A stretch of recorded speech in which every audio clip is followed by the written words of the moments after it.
네, 오늘은 예수님의 전수자들 마지막 시간이 되겠습니다. 그동안 우리가 예수님의 전수자들이라는 제목으로 매주 4주 동안 말씀을 살펴봤습니다. 매주일 지금 예배자학교가 진행 중에 있고요. 제가 지난주에 예배자학교에 참여를 해서 참여하신 우리 성도님께서 이런 말씀을 하시더라고요.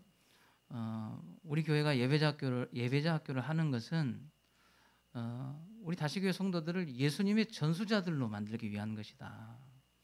예수님의 제자로 살게 하기 위한 것이다. 그렇게 말씀을 하시더라고요.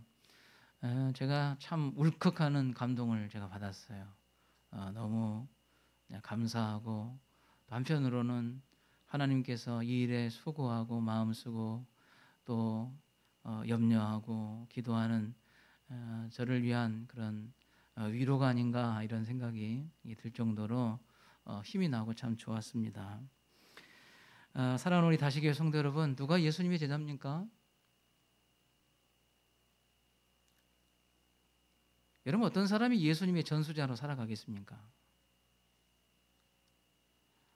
예수님의 제자는 다름이 아니라 구원받은 하나님의 백성들이 바로 예수님의 제자입니다. 예수님의 제자가 곧 예수님의 제자로 살아가는 그런 사람이겠지요. 예수님은 우리가 예수님의 전수자로 예수님의 제자로 살아가기를 원하신다는 것을 여러분 잊지 마시기를 바랍니다. 예수님께서 자기가 원하시는 자들을 부르셨죠. 그들을 우리는 제자라고 부릅니다. 그런데 예수님은 단지 제자들을 부르시는 것으로 끝나는 게 아니에요. 여러분 좀 더 확장시켜서 우리가 해석을 하자면요, 이 부분을 해석하자면 우리의 최종 목적은 구원받는 것이 최종 목적이 아닙니다. 그것으로 우리가 구원이 보장되고 내가 구원받은 하나님의 백성이 됐다고 한다면 내 남은 인생 그 기간 동안 예수님의 제자로 예수님의 전수자로 살아가는 것이 여러분 우리의 남은 그런 사명입니다. 여러분 이 일을 위하여 예수님께서는 제자들을 부르시고 가르치시고 끊임없이 훈련을 하신 것을 볼 수가 있어요. 왜 이렇게 하셨어요? 예수님의 제자로 살아가게 하기 위해서, 예수님의 전수자들로 살아가게 하기 위해서 계속 교육하시고 훈련하시고 돌보시고 이 일을 계속 진행하셨다는 것이죠. 예수님의 전수자로 살아가게 하기 위해서 제자들과 24시간을 함께 하셨어요. 여러분 24시간 함께 하시면서 계속 그들의 생활을, 예수님의 생활을 전수하셨고 하나님의 지혜와 지식을 제자들이 가르치시면서 하나님의 지혜와 지식이 전수되기를 원하시는 것이죠. 원하셨던 것이죠. 그래서 우리 성도들에게는 제가 예수님과 함께하는 시간을 좀 늘려라. 어떻게 해서든 좀 늘려라. 여러분 줄이지 마세요. 예수님과 함께하는 시간을 줄이지 마세요. 늘리세요. 바쁜 줄 알아요. 눈도 잘 안 보인 줄 알아요. 아주 이런저런 거기에 신경 쓸 만한 마음의 여유도 없을 수 있어요. 여러분 그래도 저는 여러분들에게 권하는 것은 예수님과 함께하는 시간을 늘리십시오. 여러분 그래야 예수님의 제자답게 살아갈 수가 있어요. 코로나 시대에도 함께 모이는 시간은 줄어들지 몰라도 예수님과 함께하는 시간을 늘리셔야 돼요. 제가 신방을 하면 우리 성도들 중에 아주 흐뭇한 그런 광경이 뭐냐면요, 일하시면서 곁에다가 성경을 틀어놓고 자꾸 성경을 들으시면서 일하시는 모습이에요. 물론 여러분 회사에서나 이런 직장 생활에서 성경 틀어놓으면 그거 열심히 충성하는 것 아니에요. 그러나 그런 시간을 제외하고 내가 예수님과 함께하는 시간을 만들 수 있다면 그 시간을 활용하셔야 돼요. 기도하는 시간을 늘리세요. 더 깊게 우리 인생을 들여다보면서 하나님의 말씀으로 내 인생을 비춰보는 일을 여러분 쉬지 마세요. 게을르게 하지 마세요. 우리의 믿음이 성장하지 않는 이유가 다 있어요. 여러분 모르겠는 게 아니에요. 내가 모르겠어요. 아니에요. 여러분만 모르지 다른 사람은 다 알아요. 자기만 몰라요. 근데 주변 사람은 알아요. 저분의 믿음이 왜 자꾸 줄어들고 자꾸 약해지는지 알아요. 자기만 몰라요. 주변 사람은 알아요. 예수님과 함께하는 시간을 늘리십시다. 그리고 여러분, 우리 성도들이 전도도 직접 해보셔야 돼요. 이 전도는 교회 오래 다니는 분들이 하는 것이 아니라 예수님께서 직접 제자들에게 보여주셨잖아요. 그리고 둘씩 짝을 지어서 보내셨잖아요. 그러니까 오늘날 우리도 예수님의 제자로 살기 위해서는 전도하는 삶을 살아야 돼요. 전도하는 삶을 살아야 예수님의 마음이 어떤 마음인지를 알아요. 자식 키워본 사람이 부모 마음 안다잖아요. 전도해본 사람이 예수님 마음을 알아요. 전도의 현장에 서 있는 사람이 예수님의 그 애절한 마음, 영혼 사랑하는 마음을 알고 그 속에서 일하시고 역사하시고 정말 우리가 생각할 수 없는, 상상할 수 없는 일들로 만들어 가시는 성령의 역사를 전도의 현장에서 우리가 경험할 수 있단 말이에요. 그러니까 전도 현장 속에 있어야 여러분 신앙이 풍성해져요. 신앙이 확장됩니다. 이 제자로 살아가기 위해서는 이와 같은 삶, 예수 믿고 구원 얻읍시다 이렇게 구호를 외치고 전도지를 나눠주는 것도 전도지만, 여러분이 하고 있는 그 일 속에서, 이 속에서 내 삶을 통하여 예수를 증거해내겠다는 그런 삶으로 여러분 살아가시는 것, 그 현장 속에 예수님의 마음이 있어요. 전도하는 삶은 제자로 살아가는 삶의 아주 중요한 일입니다. 세 번째로 오늘 말씀이 이제 등장하고 있어요. 이 세 번째로는 예수님께서 제자들을 부르시고 귀신을 쫓아내는 권능을 가지게 하셨다, 그렇게 했어요. 제자로 부르신 이유가 귀신을 쫓아내는 권능, 이 권능을 갖게 하기 위해서 부르셨다 하고 말씀하고 있어요. 마가복음 3장 15절 말씀입니다. 자, 다 함께 읽겠습니다. 귀신을 내쫓는 권능도 가지게 하려 하심이라라. 아멘. 예수님의 전수자로 살아가게 하기 위해서 귀신을 내쫓는 권능을 가지게 하신다, 그런 말입니다. 우리가 이 말씀, 이 부분에 대해서 좀 세부적으로 나눠서 한번 생각을 해봅시다. 이 권능이라는 말이 나오죠. 권능이라는 말. 우리나라 말에는 이제 권세 권자에 능력 능할 이렇게 이런 이제 한자로 씁니다. 이 한자 그대로입니다. 권세와 능력이라는 뜻입니다. 권능이라는 말은 권세와 능력이라는 뜻이에요. 헬라어 원문에도 별 차이가 없어요. 우리 한국 번역처럼 거의 비슷해요. 권세와 능력, 권세와 능력이라는 뜻입니다. 이 권세와 능력이 누구에게 있느냐? 예수님께 이 권세와 능력이 있다는 것이에요. 예수님의 이 권세와 능력이 어떻게 나타나느냐 그러면 전도의 현장에서 예수님께서 행하시는 기사와 이적을 통하여서 예수님의 권능이 나타나시는 것을 우리가 볼 수가 있습니다. 예를 들자면 병자를 고치신다든지, 고통당한 자의 고통이 사라지게 하신다든지, 귀신 들린 자, 간질하는 자, 중풍병자들을 고치시는 이 현장이 바로 예수님의 권능을 나타내는 그 현장이다 하는 것입니다. 자, 말씀 마태복음 4장 23절 24절 말씀, 자, 다 함께 읽겠습니다. 예수께서 온 갈릴리에 두루다니사 그들의 회당에서 가르치시며 천국 복음을 전파하시며 백성 중에 모든 병과 모든 약한 것을 고치시니 그의 소문이 온 수리아에 퍼진지라. 사람들이 모든 앓는 자, 곧 각종 병에 걸려서 고통당하는 자, 귀신 들린 자, 간질하는 자, 중풍병자들을 데리고 오니 그들을 고치시더라. 아멘. 예수님의 권능이 이렇게 나타난 거예요. 여러분, 그 밖에도 무리를 걸어가시는 이적, 오병이어의 기적, 그리고 가나의 혼인잔치의 기적, 이와 같은 등등, 죽은 자를 살리시는 기적 등등. 여러분, 어때, 생소합니까? 제가 이런 이적들을 말할 때 생소하지 않죠. 아마 교회를 오래 다니시지 않은 분은 생소한 게 맞아요. 그런데 교회를 10년 이상 다니신 분이다. 근데 제가 이게 이적들을 쭉 이야기를 하는데 뭔 소리 하고 있나? 이렇게 여러분 받아들인다면, 여러분 그렇게 여러분이 신앙생활을 10년 이상 하셨는데 성경을 그렇게 모르시는 거예요.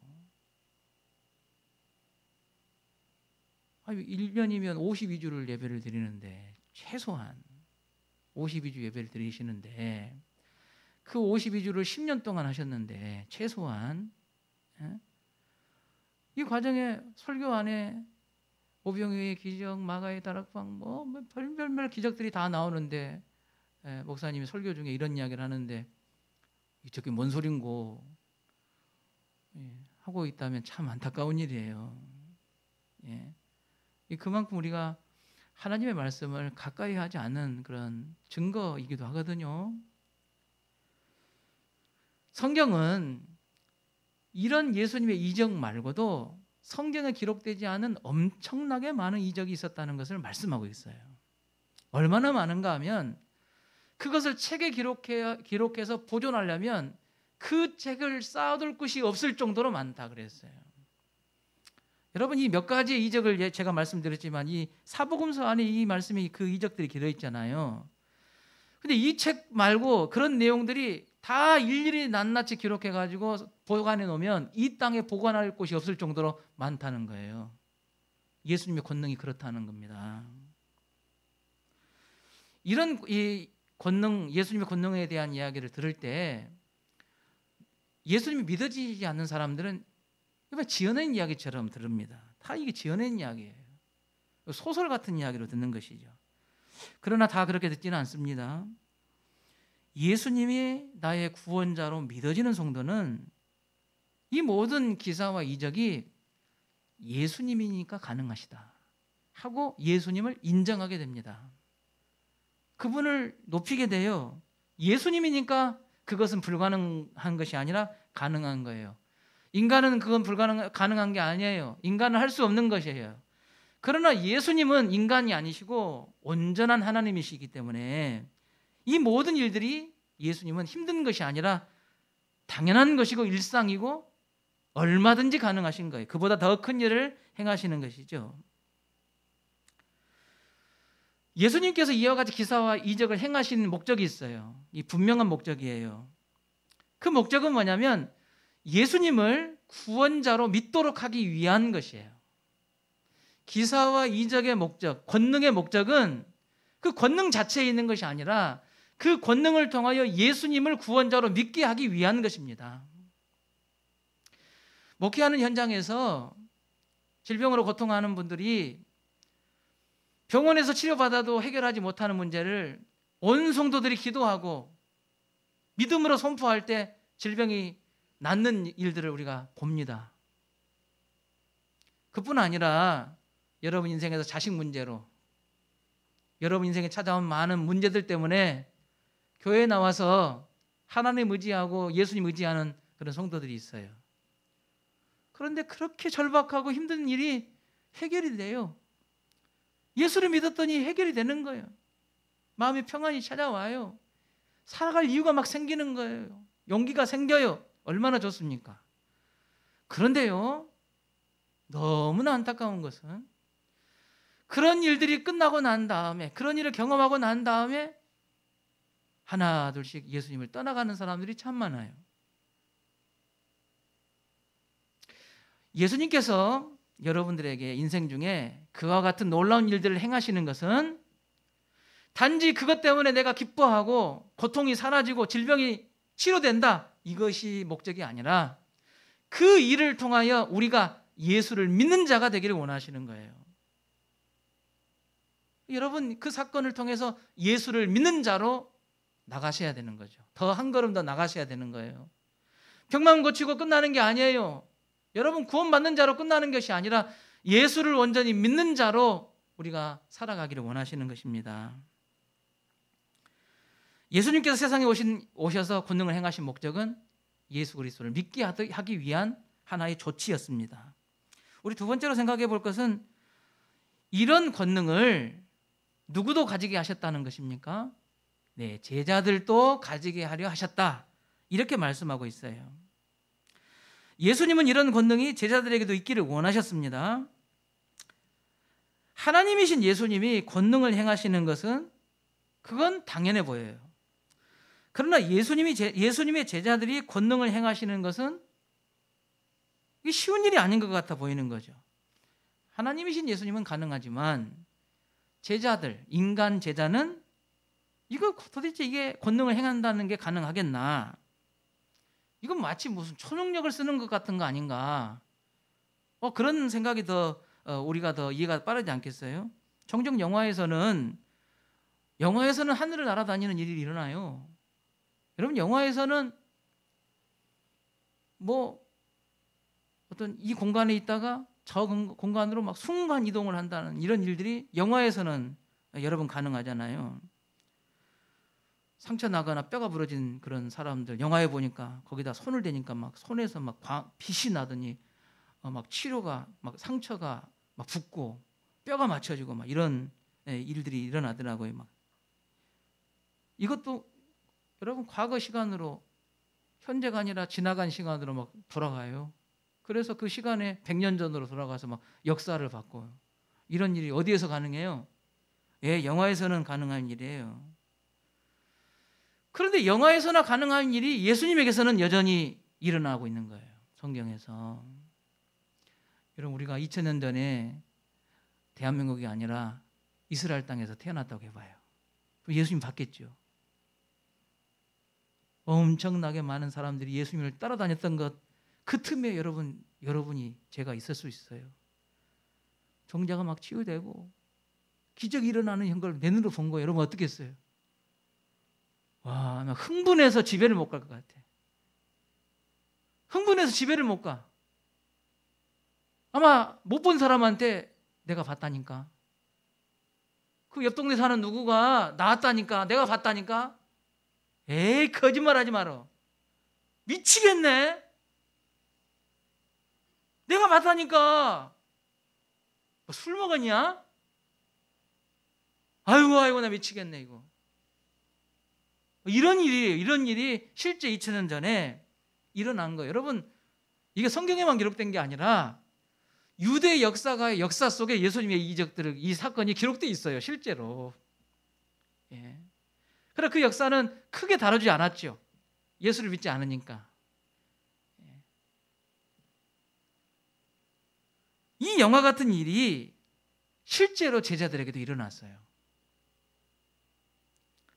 마가복음 6장 12절 13절 말씀 읽겠습니다. 제자들이 나가서 회개하라 전파하고 많은 귀신을 쫓아내며 많은 병자에게 기름을 발라 고치더라. 아멘. 예수님의 권능이 제자들에게도 똑같이 권능으로 나타났죠. 예수님의 권능이 제자들에게 전수된 것입니다. 그러니까 예수님의 제자들이 전도하러 나가서 귀신을 쫓아내고 병자를 낫게 한 거예요. 예수님에게 있는 권능이 제자들에게도 똑같이 지금 나타나는 것입니다. 심지어 사도행전 5장에 보면 초대교회 당시에 부흥운동을 주도했던 사람이 베드로 사도입니다. 그런데 베드로 사도가 말씀만 전하는 사람이 아니라 베드로 사도가 가는 곳마다 엄청난 권능이 일어났어요. 그러니까 그 시대에 많은 환자들이 이 권능의 혜택을 받고 싶어가지고 막 여기저기서 몰려오는데 사도행전 5장에 보니까 어떤 기록까지 나와 있냐면 베드로가 자주 지나가는 길에 아픈 사람을 데려다가 거기에 눕혀놓는 거예요. 그래서 베드로가 지나갈 때 베드로의 그림자라도 그 사람, 아픈 사람에게 걸치면 낫지 않을까. 그런 생각으로 베드로가 자주 지나가는 길에 병자들을 눕혀놓는 거예요. 거기에다가. 여러분, 이게 무슨 일입니까? 권능이 나타나지 않으면 이런 반응은 일어나지 않습니다. 사도행전 5장 15절 16절 말씀 읽겠습니다. 심지어 병든 사람을 메고 거리에 나가 침대와 요 위에 누이고 베드로가 지날 때에 혹 그의 그림자라도 누구에게 덮일까 바라고 예루살렘 부근에 수많은 사람들도 모여 병든 사람과 더러운 귀신에게 괴로움을 받는 사람을 데리고 와서 다 나음을 얻으니라. 아멘. 여러분, 예수님의 수제자인 베드로만 이런 일을 했느냐? 우리가 베드로 말고 또 우리 성도들이 제일 많이 아는 그런 이름이 바울이죠. 바울이 에베소에서 전도할 때는 바울이 사용하는 손수건, 바울이 쓰고 있는 앞치마, 그걸 사람들이 어떻게 구했는지 가져다가 병자에게 손수건과 앞치마를 덮었다는 거예요. 그런 놀라운 것은 바울의 손수건과 앞치마를 덮은 그들이 살아나는 거예요. 병이 떠나가는 겁니다. 귀신이 떠나가요. 성경으로 여러분 확인하십시다. 사도행전 19장 11절 12절 말씀 읽겠습니다. 하나님이 바울의 손으로 놀라운 능력을 행하게 하시니 심지어 사람들이 바울의 몸에서 손수건이나 앞치마를 가져다가 병든 사람에게 얹으면 그 병이 떠나고 악기도 나가더라. 병도 낫고 귀신도 떠나가요. 성경은 우리에게 뭘 말하고 있습니까? 예수님의 권능이 누구에게 흘러갔다는 것입니까? 제자들에게 흘러갔다는 그런 말씀이죠. 누가 예수님의 제자입니까? 구원받은 하나님의 백성이 우리가 바로 제자라고 한다면 예수님의 권능이 제자들에게 흘러가기를 예수님이 원하셨고, 지금 오늘날 구원받은 성도들에게도 이 권능이 흘러오기를 예수님이 원하신다는 것입니다. 여러분, 성도들에게도 오늘날 과학시대, 여러분 약을 먹고 수술해서 병이 치료받는 이런 시대에도 예수 그리스도의 권능은 나타납니다. 제자들을 통하여 나타난다는 것입니다. 교회 공동체 안에도 나타납니다. 여러분의 인생에도 나타나는 것입니다. 이것은 거짓이 아니라 사실이라는 거예요. 그런데 세 번째로 우리가 주목해서 또 살필 것은 예수님의 권능을 행하시는 것과 제자들이 권능을 행하시는 것에는 아주 중요한 차이가 있다는 것이죠. 어떤 차이냐? 예수님은 자기 자신이 권능을 행하셨어요. 예수님 안에 권능이 있었고 그 권능을 행하셨다는 것입니다. 그런데 제자들은 그 권능을 자기에게 있고 자기가 그 권능을 행하는 것이 아니었어요. 성경에 보니까 제자들은 예수의 이름으로 권능을 행했다 하고 말씀하고 있어요.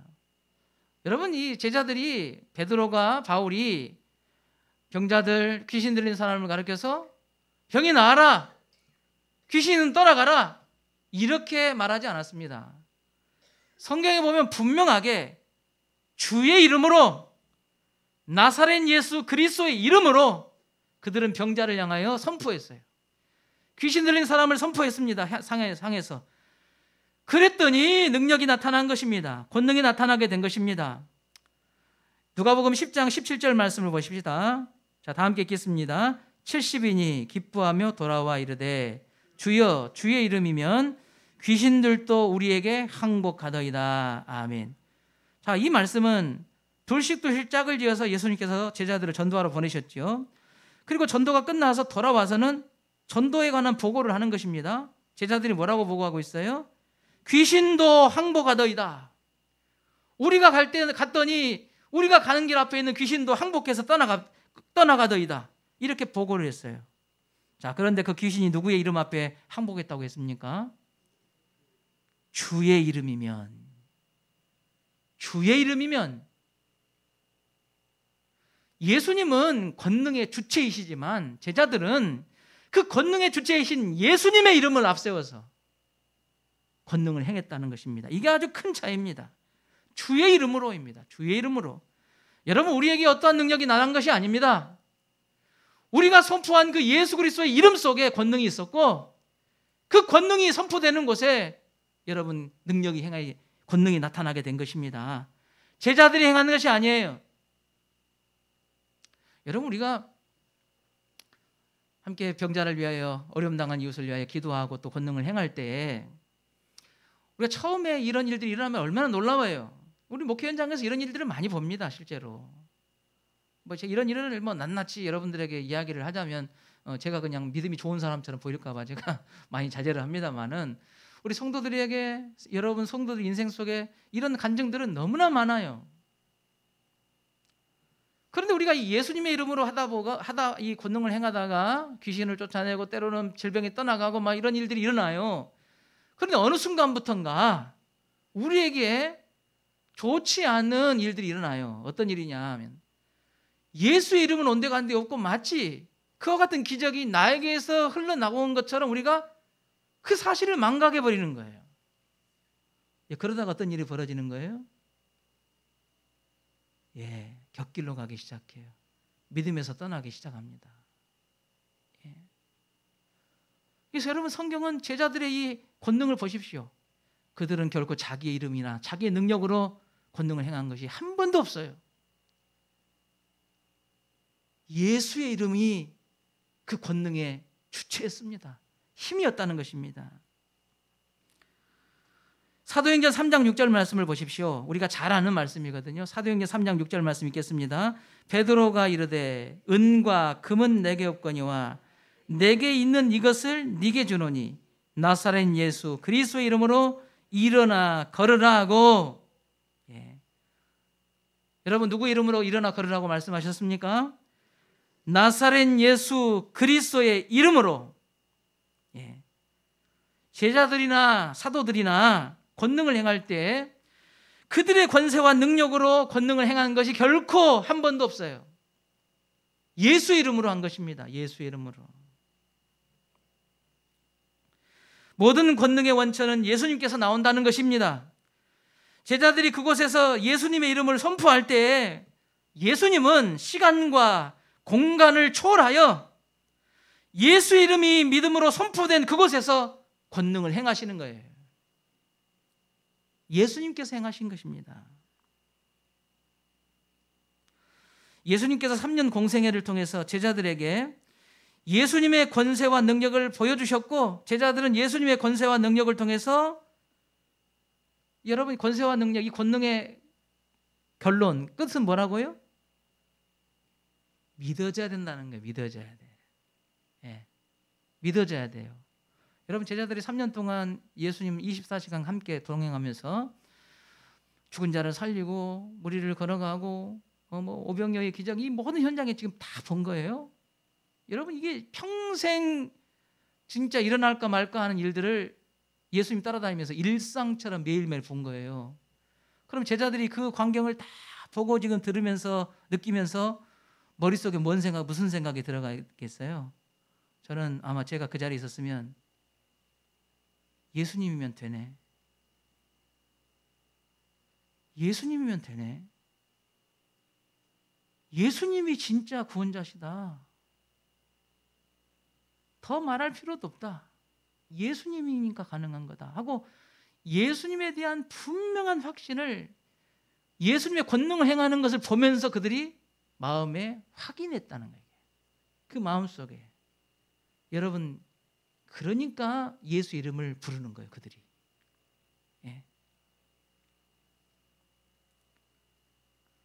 빌립보서 2장 9절과 11절 말씀 보십시다. 빌립보서 2장 9절과 11절 말씀 읽겠습니다.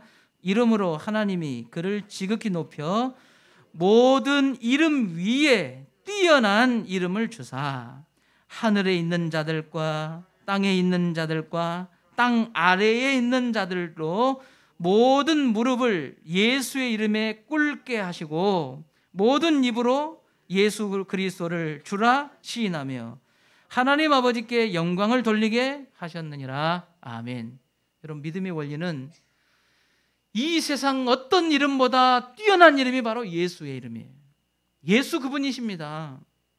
이 예수 이름 앞에 하늘에 있는 자들과 땅에 있는 자들과 땅 아래에 있는 자들까지라도 다 무릎을 꿇게 하셨다. 여러분, 예수 이름 앞에 모두가 무릎을 꿇어지는 거예요. 질병도 무릎을 꿇습니다. 내 인생을 괴롭히는 고통도 무릎을 꿇게 하는 것이 예수의 이름입니다. 여러분의 마음속에 살만한 희망이 사라지는 그 마음속에도 예수 이름이 선포될 때 그 마음속에서 희망이 살아나고 삶의 의미와 가치가 다시 한번 회복되는 역사가 예수 이름 앞에 우리를 괴롭히는 모든 것이 무릎을 꿇게 되는 것입니다. 이게 바로 예수의 이름이었습니다. 하나님께서 그와 같이 영적인 질서와 원리로 그렇게 만드신 거예요. 예수의 이름에 선포되는 것이죠. 예수님 자신이 권능 그 자체셨고 제자들은 흩어져서 권능을 행할 때에 예수님은 모든 것이 가능하신 분이며 지금도 그 이름 앞에 권능은 나타난다는 것을 경험을 통해서 그들은 충분히 알고 있었어요. 그래서 예수의 이름을 의지하며 선포한 것이죠. 여러분, 마지막으로 우리가 생각해 볼 것은 이런 제자들이 예수님의 권능을 선포하는데, 예수님의 이름으로 권능을 행하는데 어떨 때는 권능이 나타나기도 하지만 어떨 때는 권능이 나타나지도 않는 때가 있었다는 것이죠. 이 제자들이 예수님의 이름으로 권능을 행할 때, 이 선포할 때 권능이 나타나기도 하지만 어떨 때는 나타나지도 않아요. 여러분, 그렇죠? 여러분도 그런 일이 그렇지요? 그렇지 않아요? 예. 아니, 어떨 때는 예수님의 이름으로 선포했더니 권능이 나타나요. 그런데 어떨 때는 예수님의 이름을 선포하는데 아무런 일이 일어나지 않아요. 이런 일들이 우리 생활 속에 있잖아요. 예수님이 하나님이시고 예수님이 전능하신 것은 예수님의 공생애를 통해서 보면 알 수가 있어요. 그래서 예수님의 제자들은 흩어져서 복음을 전할 때 예수님의 이름을 선포하며 권능을 행한 것이죠. 여러분, 그러나 마태복음 17장을 보시면 실제로 간질 증상이 있는 어떤 아들을 그 부모가 데리고 왔어요. 제자들에게 고쳐달라고 했더니 고치지를 못했습니다. 여러분, 제자들이 그 간질 증상을 갖고 있는 아이를 낫게 하려고 할 때 누구의 이름으로 선포했겠어요? 네, 예수의 이름으로 선포했겠죠. 나사렛 예수 그리스도의 이름으로 간질은 떠나가라 선포했겠죠. 그런데 어떨 때는 누가복음 10장에서 보는 것처럼 귀신이 떠나가고 질병이 고침을 받는 일들이 일어났는데 마태복음 17장에는 이런 일이 일어나지 않았어요.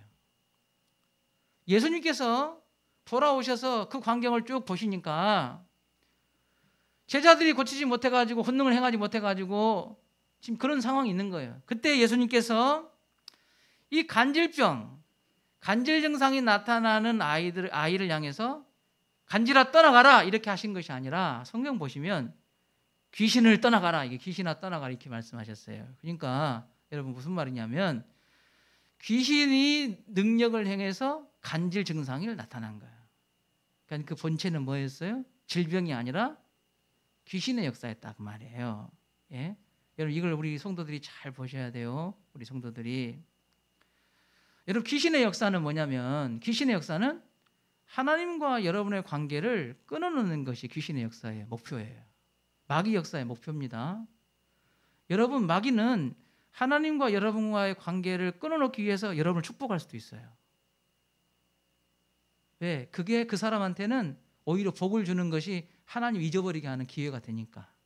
복도 줘요. 여러분 귀신 역사에서 그 사람을 두렵게 만드는 것도 마귀 역사예요. 그래서 하나님과 그들의 관계를 끊어놓게 해요. 하나님을 바라보지 못하게 해요. 어렸을 때 연 날려보셨죠?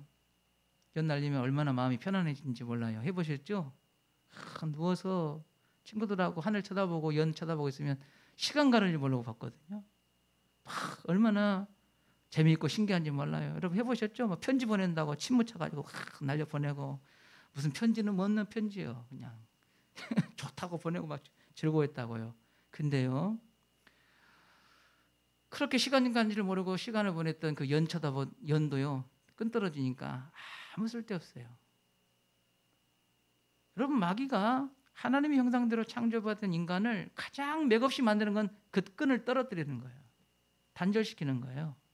끊어놔 버려요. 여러분 제가 어떤 성도들이 그러시더라고요. 허리가 많이 불편해하시고 병원 가면요 허리병을 제일 효과가 있는 게 걷는 거래요. 걷는 거. 여러분 허리가 아프니까 허리가 아픈데 걸어져요? 걸어져요? 안 걸어져요? 안 걸어지죠. 아파 죽겠는데 뭘 걸어요? 의사가 하는 말이 걸어야 된대. 당신은 걸어야 산대. 예, 한번 걸어보겠습니다. 집에 와서 아파. 걸어집니까? 안 걸어져요.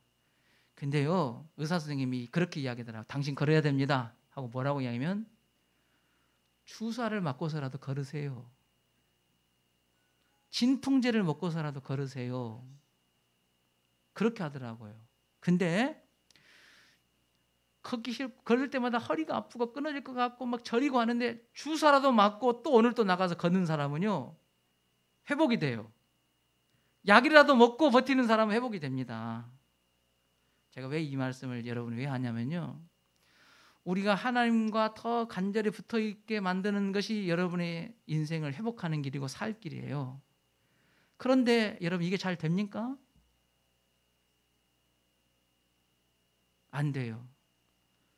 그래서 많은 성도들이 건강 때문에, 자녀들 문제 때문에 마음이 심란하고 복잡해서 하나님과의 이 관계를 더 유지할 수 없다고, 내 형편이 이렇다고, 처지가 이렇다고, 그래서 나를 좀 이해해달라고 하지만 여러분 그 뒤에는 그 일들을 통하여서 여러분과 하나님의 관계를 끊어놓는 마귀의 계획이 그 뒤에 있다는 것을 우리 성도들이 보셔야 된다고요. 저는 우리 성도들에게 독하게 이렇게 말씀드리고 싶어요.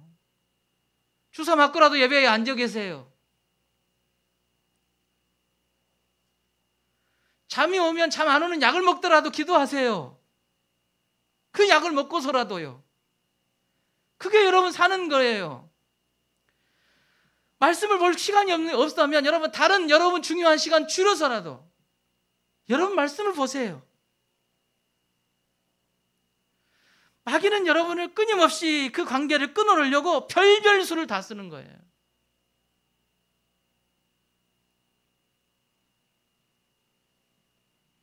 여러분 예수님께서 귀신을 쫓아내시고 그 아이를 치료하신 후에 이렇게 말씀하세요. 마태복음 17장 19절 20절 말씀. 자, 읽겠습니다.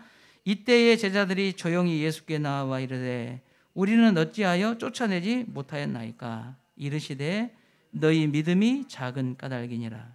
진실로 너희에게 이르노니 만일 너희에게 믿음이 겨자씨 한 알만큼만 있어도 이 산을 면하여 여기로 저기로 옮겨지리라 하면 옮겨질 것이요 또 너희가 못할 것이 없으리라.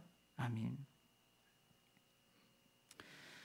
권능의 주체는 예수님이시고 제자들은 자신의 삶의 현장에서 예수님의 이름을 부르고 권능을 행할 때에 이 권능에 영향을 미치지, 제자들이 예수님의 이름을 부르며 권능을 행할 때에 그 권능에 영향을 미치는 것은 바로 제자들의 믿음이었다는 것을 말씀하고 있어요. 믿음이었다는 거예요. 예수님의 가장 큰 목적은 우리에게 믿음을 주시기 원하는 것입니다. 그런데 예수님의 제자들이 권능을 행할 때 그 권능의 힘은 그의 믿음과 연관되어 있다. 이렇게 말씀하고 있는 것이죠. 예배소에서 바울이 전도할 때 예수의 이름으로 막 병자를 치료하니까 성경에 보니까요, 유대 제사장 스게와의 7 아들들이 그걸 봤어요. 아니 예수님의 이름을 막 선포하니까 귀신이 떠나고 막 질병이 낫거든요.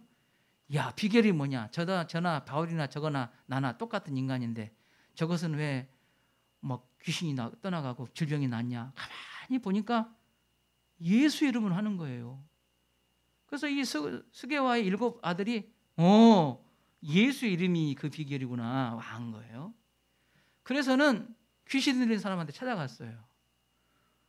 예. 그래서는 귀신 들린 사람한테 내가 예수 이름으로 명하노니 귀신이 떠나가라 이렇게 한 거예요. 예.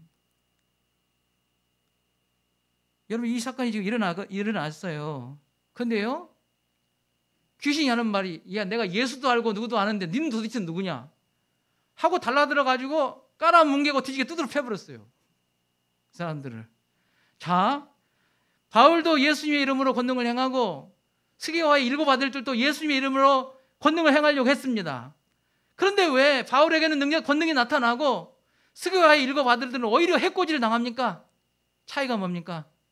스게와의 아들은 예수가 어떤 분인지를 몰라요.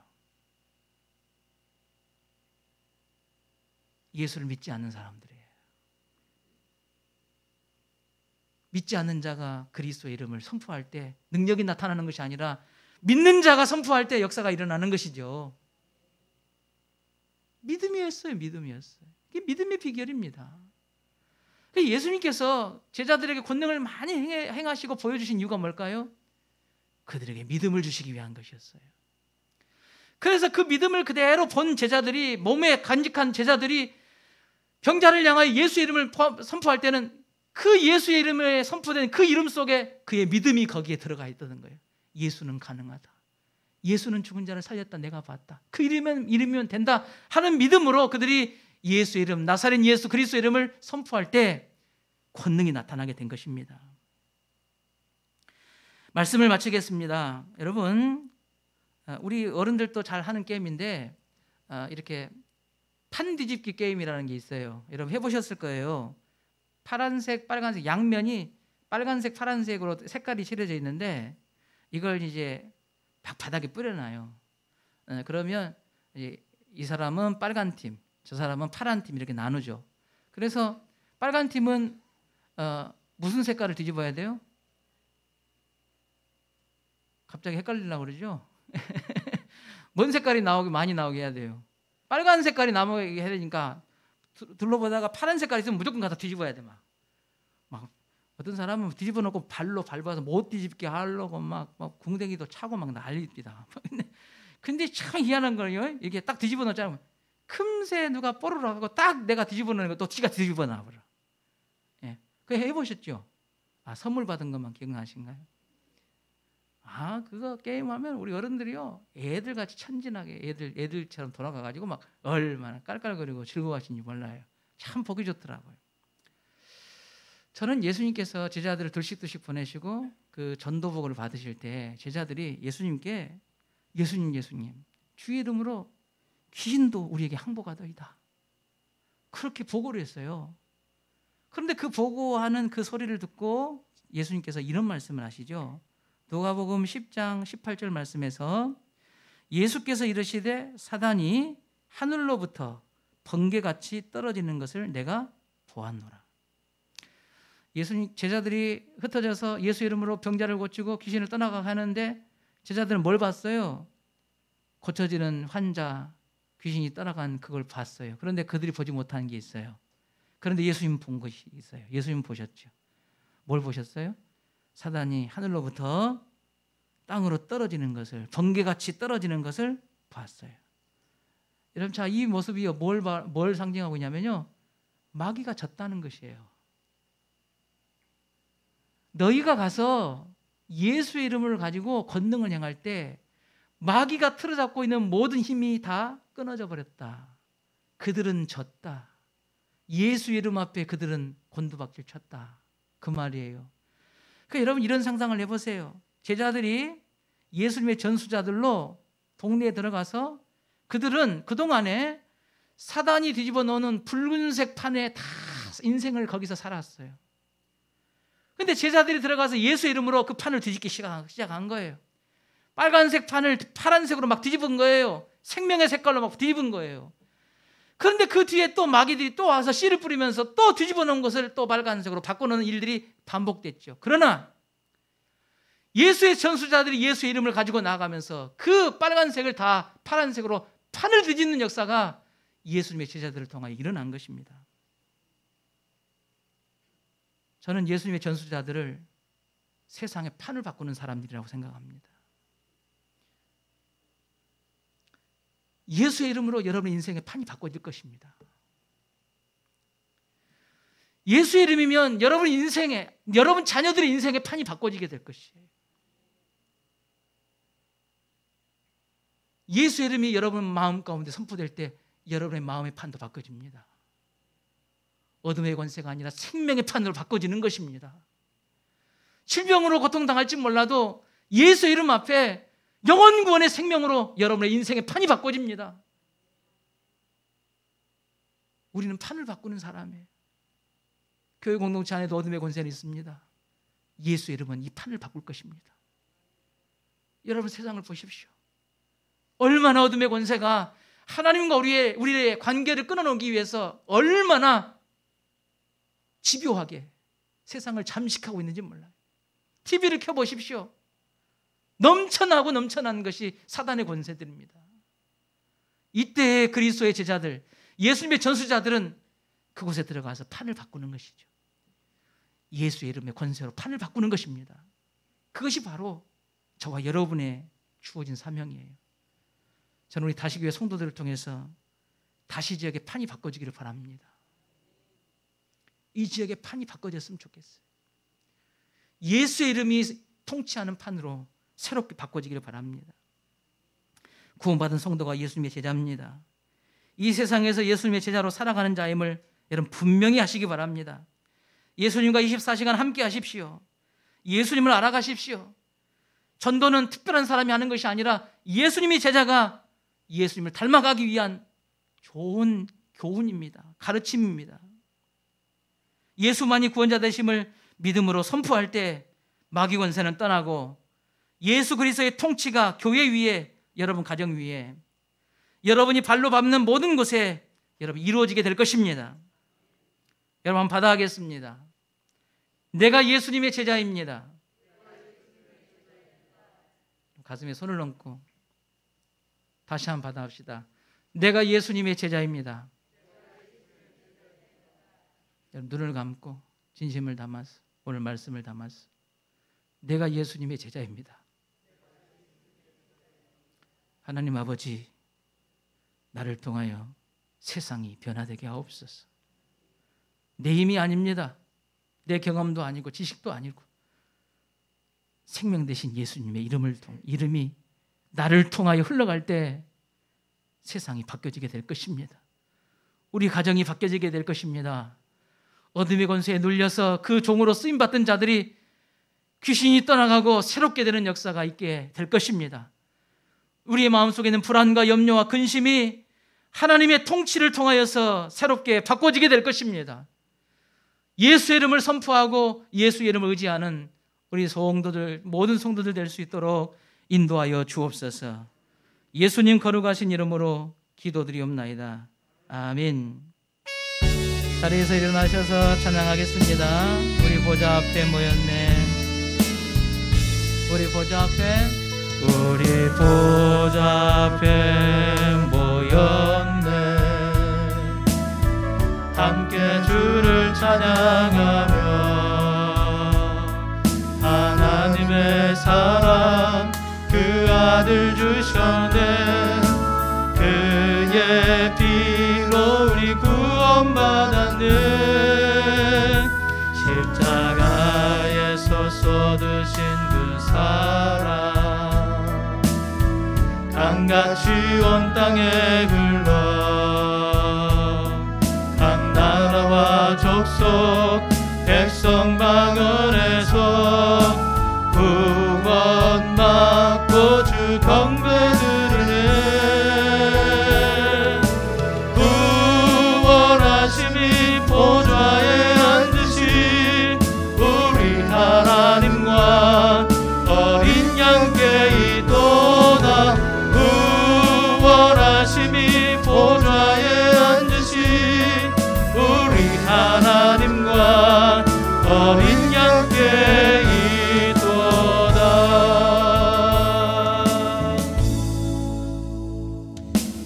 이제는 나를 제자로 부르신 예수 그리스도의 은혜와 나를 제자로 살게 하시는 하나님 아버지의 크신 사랑과 내 안에서 가르치시고 보게 하시고 느끼게 하시고 결단케 하시는 성령의 역사가